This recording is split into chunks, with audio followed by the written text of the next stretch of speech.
Hi, my name is Chet Lazzarino and this is Cooking with Chet. So I've had a few requests to do Italian Calabrese sauce and also meatballs. So today we're going to combine both of them together, and I'm going to start off with doing my sauce. So far, here's my ingredients. I have my onions, my garlic, my parsley. I have about a pound of hamburger, a nice piece of chuck roast, and very, very good pork neck bones. This is typical of my sauce that I've been making this way for years. And anyhow, if you try it out, I hope you'll really like it. So let's get started. I'm going to, I've got my stove on, and I got some olive oil going in my pot. I'm going to start off with some onions. That's about a cup of onions. And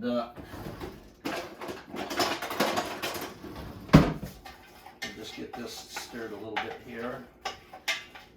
So while the onions are sauteing, I'm going to cut up some garlic. I use about 4 or 5 cloves of garlic.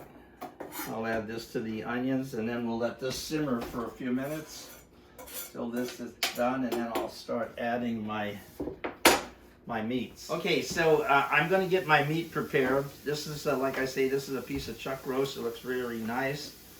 And I'll get this prepared, and I'll cut up my my parsley, and I can hear the onions going a little bit right now, so that sounds good. You know, you don't have to use chuck roast if you don't like it. It's very good. You can use short ribs of beef. Sometimes I use this, sometimes I use short ribs. Okay, this meat's ready to go. And I'll cut up my parsley and get that ready. Okay, we're all set. Just as soon as this thing gets ready, I'll start adding the other items. Maybe add a little bit more olive oil in here. Well, okay, the onions and the garlic are done nicely. If you're wondering about the onions, you have to give them kind of a little translucent, soft and pliable. So first thing I'm going to do is put in my pork neck bones and braise these. This will take a little while.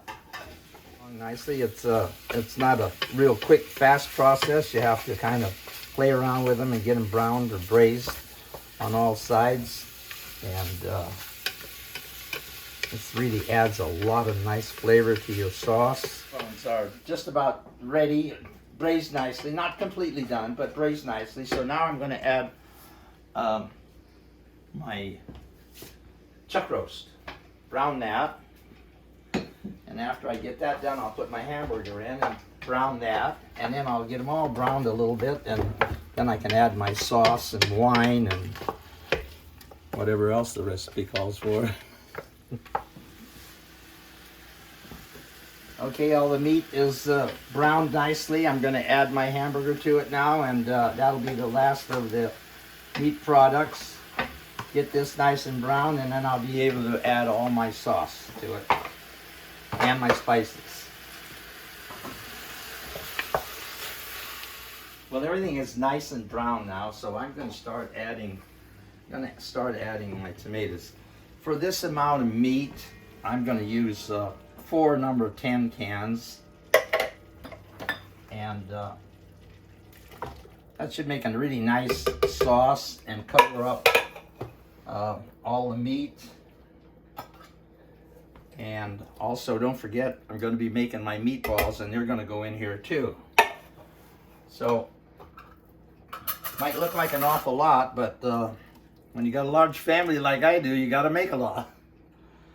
Okay, that's 4 cans. I'm going to just rinse these out and add the remaining part of this tomato in there, and I'm getting a little water liquid along with it because the sauce is going to thicken up, and you don't want it to, I don't want it to be really thick. You might, but I don't. Yeah, just to clean out the can.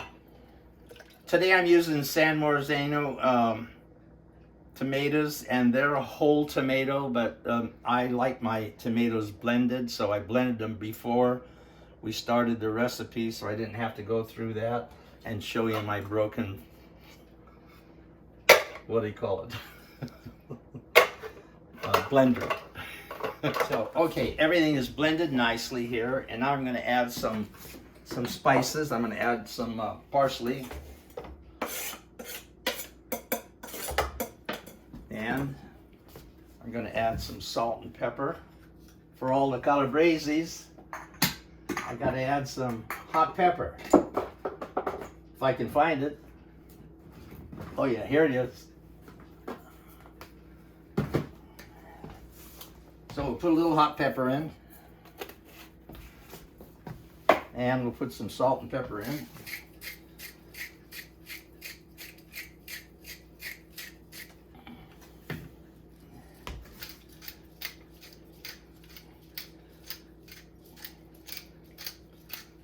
By the way, this is a new addition to my kitchen.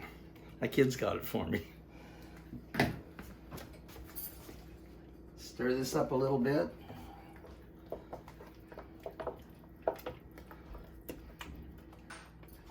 You know, there's a lot of different ways to make Calabrese sauce or regular sauce.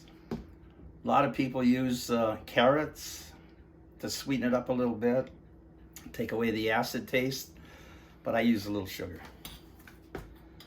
So one nice teaspoon of sugar, and also about a glass of wine. So now that just about puts it all together. All we have to do is let this simmer for a while, and if it gets a little thick after it's come to a boil, you want to put it down to medium, and if it seems to be a little thick for you, you can add a little more water to it, because the only thing that'll evaporate is the water in case you cook it a long time. All right, I mentioned you should bring this to a boil, and once it comes to a boil, you lower your heat to a medium heat and allow it to cook for a while. Now, you know, how many hours should we cook it? Well, some people cook it 3 or 4 or 5 hours, so depends on you, and depends on how soon you want to eat it. Okay, so here we are again. The sauce is on the stove, and we're getting that done. And now it's time to make the meatballs. Before I get started, let me show you what I use. I use, for this recipe, 2 pounds of hamburger, 1 pound of pork, use about a cup of cheese, a couple of eggs, some parsley, some basil, and bread. Now, this is very important, bread. A lot of people use breadcrumbs, but I prefer bread, because bread has a way of soaking up all of the sauce into the meatball when it's made. So what I'm going to do is I'm going to wet this bread and soak it good. While I'm doing that, I'll start putting the deal together. I'm going to put some water on here. Now, it's best you use an old loaf of bread. Stale bread is good. I prefer it over the breadcrumbs and the cheese, and I'm going to let that soak for a while. And so what I'm going to do is get started on putting this together. So in my pot here, I'll use 1 pound of pork, 2 pounds of hamburger. Got part of my onion already cut here, so I'll put that in here. That's a half an onion. I think I'll do the other half because I generally use a whole onion. By the way, the last time I made these meatballs, I made it with a couple of my great-grandsons, or one of them, and then 2 of them. That worked out good. I try to teach the kids how to cook a little bit too as they're growing up. Okay, got plenty of onions in here now. Cut up some parsley.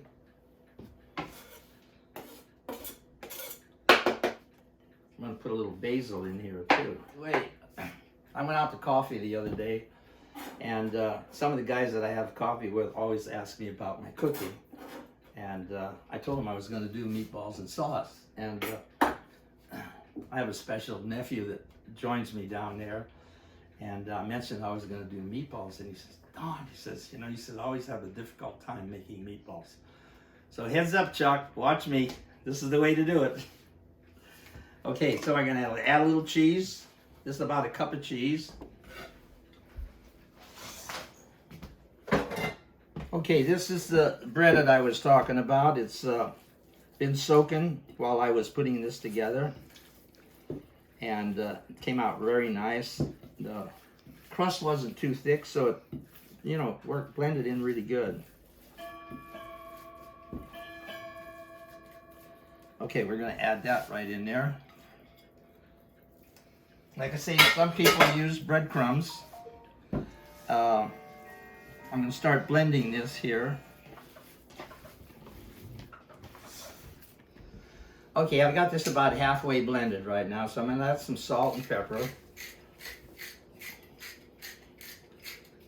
And pepper.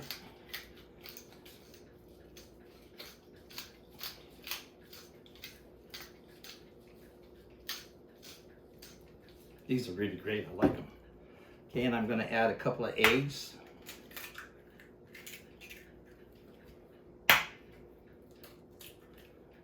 I'm going to see how this works. I may have to add another egg, but if not, I'll be all right. Okay, all my ingredients combined should yield around 24 meatballs, okay? Okay, I'm going to set my oven at 375 degrees.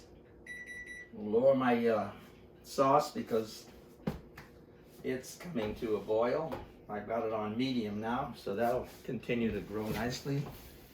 So, you know, there's several choices about cooking your meatballs. So some people like to fry them, and I've done that in the past, and it works out good.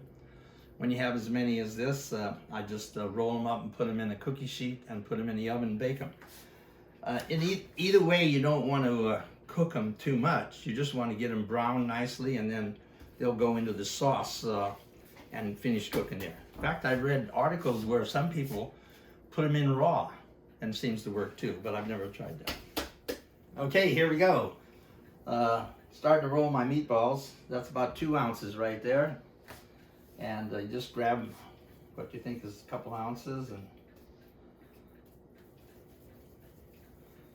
put them in there. Just roll them around your hand. Some people have a difficult time doing it. You can put a little pot of water next to this if you think you need it, and it helps roll a little bit easier, but this mixture seems to be working out pretty good. Right, here's the finished product, and I may have made a mistake earlier on my math, but we had about 4 pounds, and so it yielded, I think I've yielded about, let's see, 5 fours are 20, 40 meatballs. So that's pretty good. That'll take care of my family. So now I'm going to put them in the oven and bake them off. Not all the way through, just get them nice and brown, and then I'll start adding them to my sauce over here. Let's go over and take a look and see what the sauce is like. Oh yeah, nice, nice. And I still have plenty of room for my my meatballs in here. Sauce is looking good.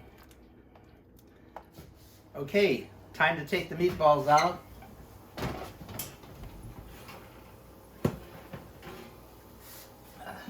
Okay, meatballs right in the sauce. 2 at a time. Okay, here we go. This is the final end. We got our pasta here, all taken care of, and I have my 3 meats, my meatball, my neck bones, and my chuck roast, and they all look excellent. Now, normally, when I do a meal like this, we do a traditional Sunday meal like this and have the whole family over, plus any guests that may walk in. This has been traditional in all my families. My family and all of my friends and their families. So here we go again. Time to eat something. I guess I'll have to feed my crew. Thanks a lot, and salud.